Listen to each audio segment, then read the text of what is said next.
Hopefully, right? Well, the animals did. I don't know, yesterday was any different from today. So we'll go see what they're up to on this lovely morning. We have a few things reminders before we get out there. First of all, doors on your left and right hand side are latched and not locked, so don't lean or sit against them. Please remain seated while we're in motion. Anytime I stop, you're free to stand up for pictures. If you lose anything overboard, I can pull over and pick it up, so let me know at the end of the tour if you have, and we'll do our best to get it back to you at the end of the day.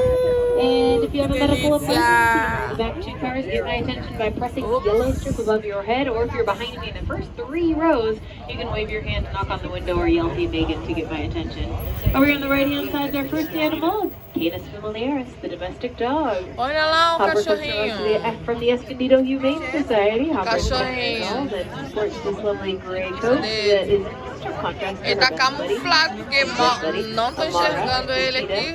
Who is clearly hiding on the other side, or doing a really good job of blending in. I don't know.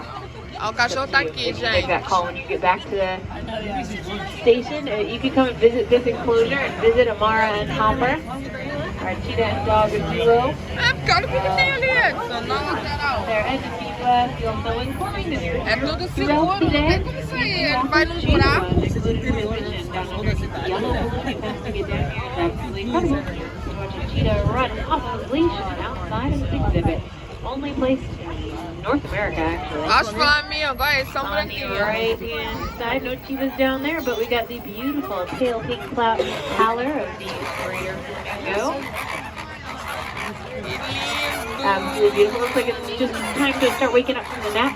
The boys are staying up and maybe forget where they were. What's going on? Who will be up? Batendo cabeça, bebendo. Actually, they're actually trying to figure out who the best mate is. At least the females are from that lovely dance the boys are doing. We haven't noticed the girls, but these boys have the energy to take care of a chicken. Because it's not just up to mom to take care of her or him. Dad has to help put on the eggs, bring food to mom while she's sitting on that egg, and help rear the chick once it's hatched. So, it's not like in 90% of the mammal world where it's all up to mom, but we were excellent fathers. Yeah. I want to welcome you to the San Diego Zoo Safari Park. I hope you're having a wonderful 2020. And I hope your day is marvelous so far. So much to see and do out there. It's hard to get it all in one day, but this Africa Tram Tour gives you a nice overview of what we're about, shows you some of the programs that we're running here at the park, get to learn a little bit about our past, our present, and our future here at the San Diego Zoo Safari Park and San Diego Zoo Global as a whole.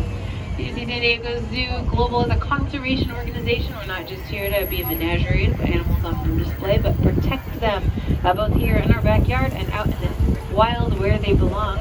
We do that through 147 conservation projects through about 50 countries worldwide, as well as the breeding programs that go on here. We are the world's first breeding zoo. Before Harco San Diego Safari Zoo Park. Likely caught from wild today. Not the case. About 99% of the animals that you've seen were born right here in the zoo or the park. If you see a few that weren't, there's definitely for a good reason. We only have a few of those, and they have whoppers of stories to tell that go with that. So we'll probably see one of those animals today. For now, on the left-hand side, we're looking at our 70-acre field exhibit. This is where it all started, where Dr. Schroeder, our founder, came out and laid the lines for the ride you're going on now. What he wanted the folks who came to visit to see, and where he wanted the animals to be able to run, climb, hide, play, and explore. Dr. Schroeder was truly revolutionary. You see, back then, not only were animals brought wild into zoos and parks, but a lot of the times they were in cages, or if they were a lucky animal in a grotto, an enclosure dug through the ground as a place of rock or water feature. He did not like seeing cages. He built this place as a more natural way to have animals under managed care. Não, tá péssimo aqui com esse monoporte.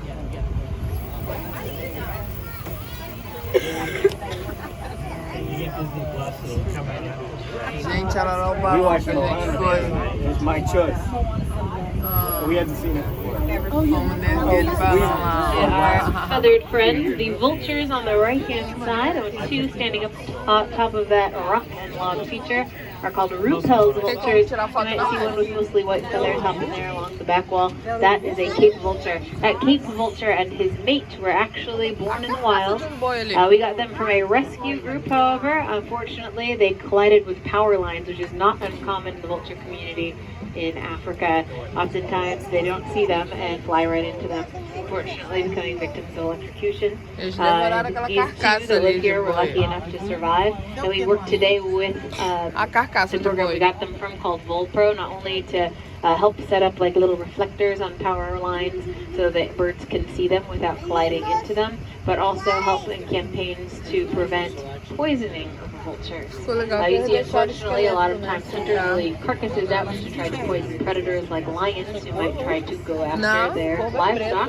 Unfortunately, vultures just see that as a free meal and oftentimes are unintentionally poisoned. Purposely so as well these days. Unfortunately, everything's connected, and as we hear about the problems with rhino poaching for their horn and elephant poaching for their pets, the poachers actually poison the carcasses to poison the vultures so that rangers and other authorities don't see where that carcass is and have more time to escape.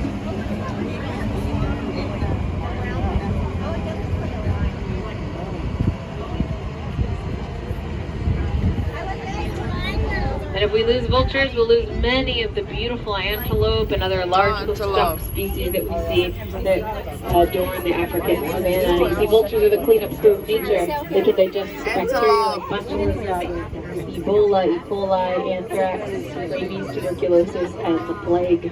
Without these getting cleaned up, many of them end up in waterways, poisoning such beautiful animals as these, called the Patterson sea lion close to us with their silky tan coats, or the gibsbok a little further away with their violet gray coats and black and white markings. I don't know if you just noticed, but the feeder, one of the ones with his head down, has a nice tweak attached to his face. Like he maybe walked under or rubbed his horns on the wrong log. Don't worry, that'll come off a little later. He doesn't. I'm sure keeper will walk by and take that off his face, but it's a very fancy hairdo he's got going on there.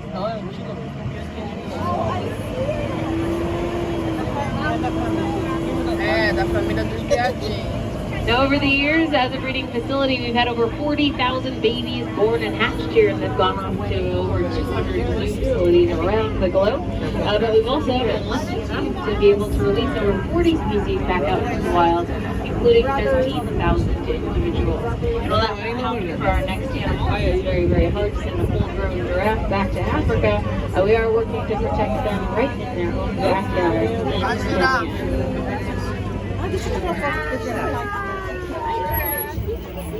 You see giraffes make circles too. They are hunted for their coats, their meat, and sometimes as medicine in some religions. But to get a better picture of what we need to do to protect giraffes, we need to learn a little more about them. Despite their iconic presence in African we know little about where they are sitting and what they do. So we're trying to get a better picture by setting up the TF traps, to kind of capture exactly that. You can actually help in this program identifying giraffes and other animals if you log on to wildwatchkenya.org and be a citizen scientist yourself and a hero for wildlife, making sure giraffes will always have a home and a place to go in the wild.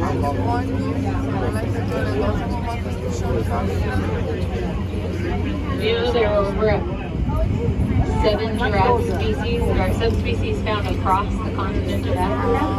But unfortunately, most of them are endangered or vulnerable. In fact, if you count giraffe as one species, their numbers have declined about 40% over the last 2 decades. But not every animal we have here needs help. We've got a few lovely ladies, the African ostrich, who remove their feathers and strip their temporary into a little corral called a boma. They're there temporarily while we have watering over the weekend. But eventually they'll be out in large field enclosures once again.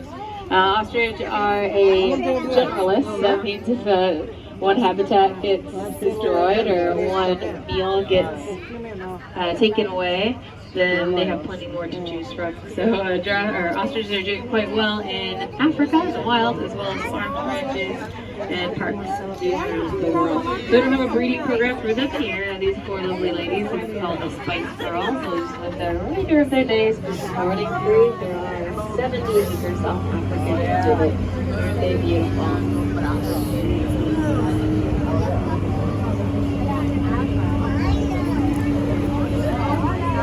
However, perhaps no animal needs more help than these on the right-hand side. There's lots of different ways we can help animals. We might be able to vaccinate zebras against anthrax, hang up reflectors for vultures, we can education programs on the anti-poaching patrols, even do research to help giraffes find native habitat. For the smallie wild ass, the best we can do is protect them here in our gates. Act as Noah's Ark for species who has nowhere to go. Because these beautiful animals are under threat because of war in their country, Somalia.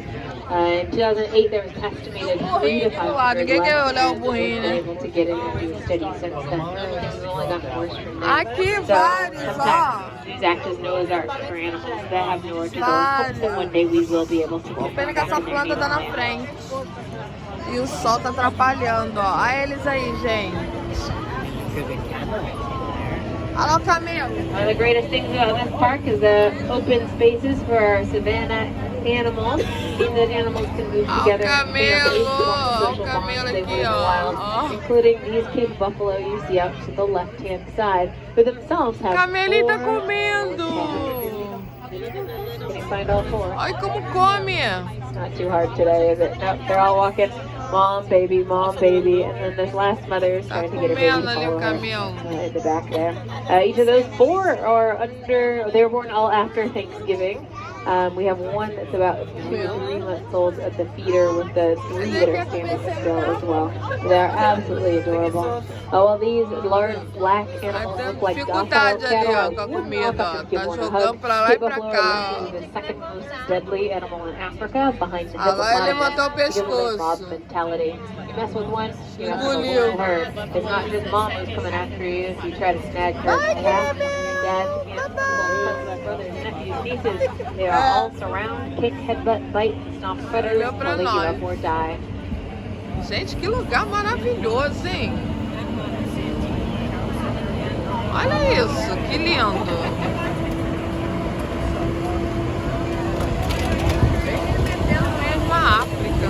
Leaving the habitat that represents that of the Lion King's home, looking out the Pride Lands over Pride Rock. We're headed out into the woodlands and forests and scrublands. And just below us, you may catch a glimpse of an East African black rhino. Unfortunately, we're unable to stop on the hill here. That black rhino spends part of her day in that area, part of it out in the open field enclosure, so she seems to prefer it that way at this point. She'll even walk down to the bottom of the field like the keepers should let her in until they do. So usually she's out in the morning, but it looks like maybe today she wasn't feeling it. Out across the canyon, some of her roommates, the greater kudu, their long necks and large round ears, down in the valley with black and white banding across their faces, curved rollback horns, roan antelope.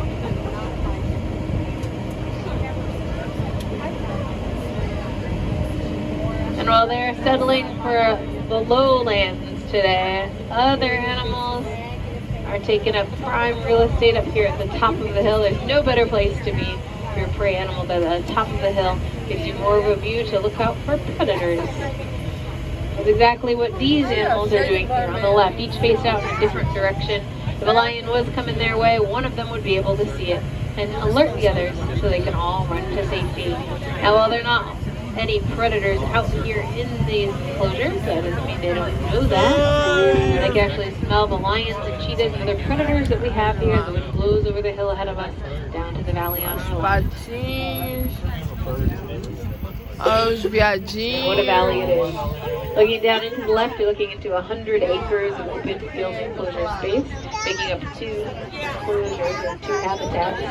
But it's only a very small fraction of our park. We're actually located on a plot of land about 18 times the size of the space out to the left.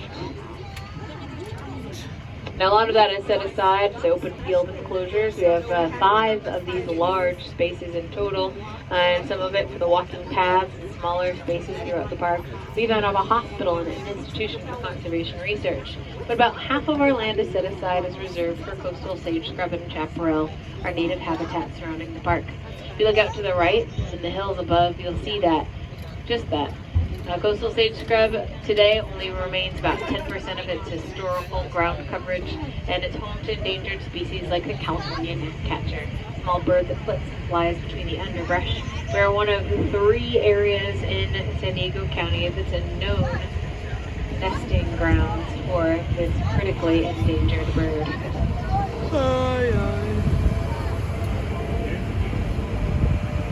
Aí, isso aqui tá me dando soninho. Tá batendo esse ventinho gostoso. Ai, esse barulhinho do trem, que delícia. E não é, não, é muito relaxante. It often seems grim, like there's, makes it difficult for animals to survive in the wild. Of course, we can always do things to help humans make the biggest impact, whether for the good or the bad. And if you live in Southern California, one of the best ways to help local wildlife is to plant local in your backyard. In fact, wherever you live, do the same. Find the things that are native to your area and put those there. Not only will you attract beautiful pollinators like bees, bats, butterflies, and birds, but increase the biodiversity or amount of life in your backyard and help maintain it for our children's future and their children's future as well. Make this world more verdant and beautiful place.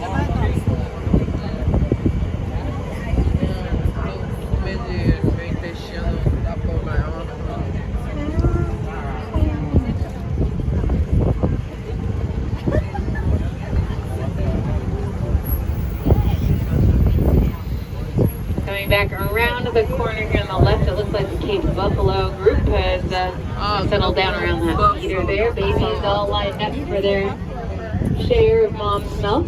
Just like all mammals, baby cattle drink milk.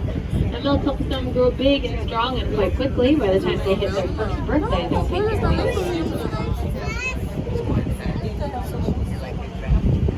That's very important in the wild because the bigger you are, the less chance you have for another animal. That's why many of these tiny animals and other bovids, animals grow quite quickly.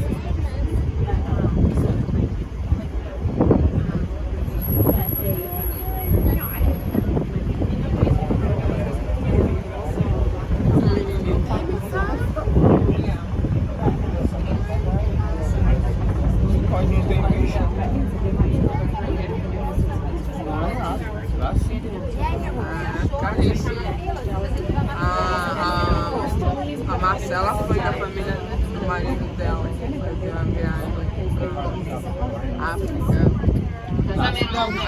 Quickly to get out of the way of something that might eat them. You might be able to run fast or be tiny and good at hiding. Other animals are just really good at living in areas where there's not that many predators to begin with. On the right hand side, you'll see the gorgeous scimitar horned oryx, native to the sub-Saharan Africa, the edge of the largest, hottest desert in the world. Their white-colored coats reflecting the sunlight to keep them cool on those hot days, while their brown neck, a dark color to absorb the sunlight and heat on those chilly mornings. Their insides are well adapted too. Not only can they reuse their own metabolic water, they actually don't need to drink water themselves. They can actually eat their water by eating and feeding on the grasses whose roots delve dozens of feet into the ground in the parched landscapes. Unfortunately, despite their expertise of living in these harsh climates and environments, they found themselves in a bit of a bind in the late 80s and early 90s. They were actually declared extinct in the wild. But because of facilities like this, we were able to breed them. And in 2011, we actually were able to release about Olha, educadinho, o outro saiu porque chegou mais about 5 years to be rewilded.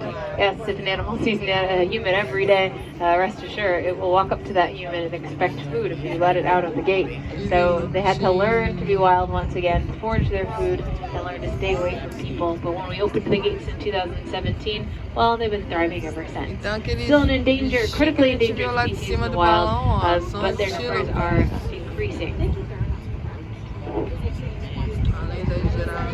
Not everyone grows out of snack size either. Over here on the left-hand side, this is not a group of baby antelope, but full-grown antelope with a little black stripe down their center called springbok.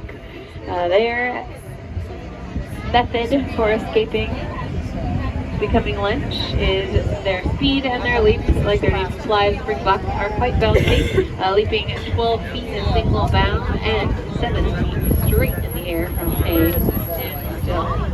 Quite impressive. One of the fastest animals, and the fastest antelope species for sure, springbok has been clocked here at a total of 61 miles an hour, which is quite important when one of your most popular predators or common predators is the African cheetah, the world's fastest land animal. If you want to see their predators in action, don't forget Cheetah Run at 3:30 into the big yellow balloon you passed to get down here today. It is included with your admission and absolutely worth it. It's the only place you can see a cheetah run off of leash and outside of its exhibit in America.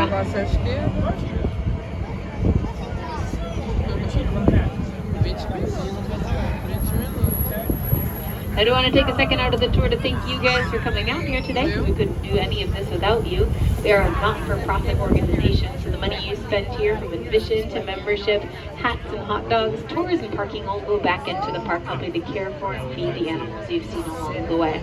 It also visit conservation efforts worldwide to help vaccinate zebras against anthrax, hang up reflectors, help fund anti-poaching patrols, run education programs around the world, letting people know rhino is not medicine, elephant pests, you can stay on elephants. It helps study giraffes and their behaviors in the wild and many